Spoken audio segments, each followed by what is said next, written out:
Hello बच्चों, चलिए प्रश्न को देखते हैं। तो दिया गया प्रश्न है कि सल्फाइड अयस्कों का सांद्रण सामान्यतः जाग पलवन विधि द्वारा किया जाता है। तो हमें बताना है कि ये कथन सत्य है या असत्य। इसके लिए हमें पता होना चाहिए कि जाग पलवन विधि किसके लिए उपयोग में की जाती है। सबसे पहले हम क्या लिखेंगे, मुख्य उदाहरण। तो वो क्या हो जाएगी, अयस्कों का सांद्रण। इसमें हमारी एक विधि कौन सी आती है, जाग पलवन विधि। तो हमें पता होना चाहिए कि जाग पलवन विधि होती क्या है और किस कैसे अयस्कों के लिए ये उपयोग में ली जाती है।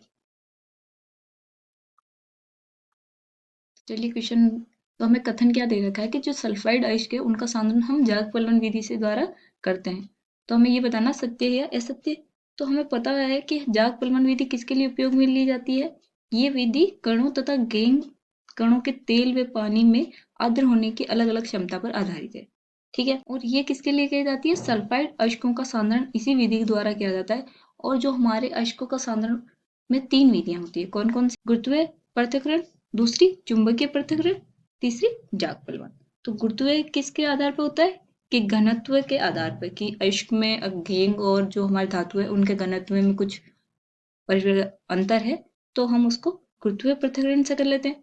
या फिर किसी अयस्क में चुंबकीय गुण है हमारे धातु में और गेंद में चुंबकीय गुण नहीं है, तो उसको हम चुंबकीय पृथक्करण से करते हैं। और जो हमारे सल्फाइड के जो अयस्क होते हैं उसको किसके द्वारा किया जाता है, जाग पलवन विधि के द्वारा।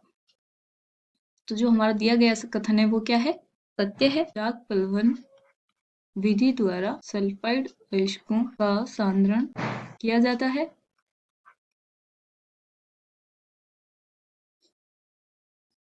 तो हमारा कथन क्या है, सत्य। आशा करती हूँ आपको समझ में आया होगा। धन्यवाद।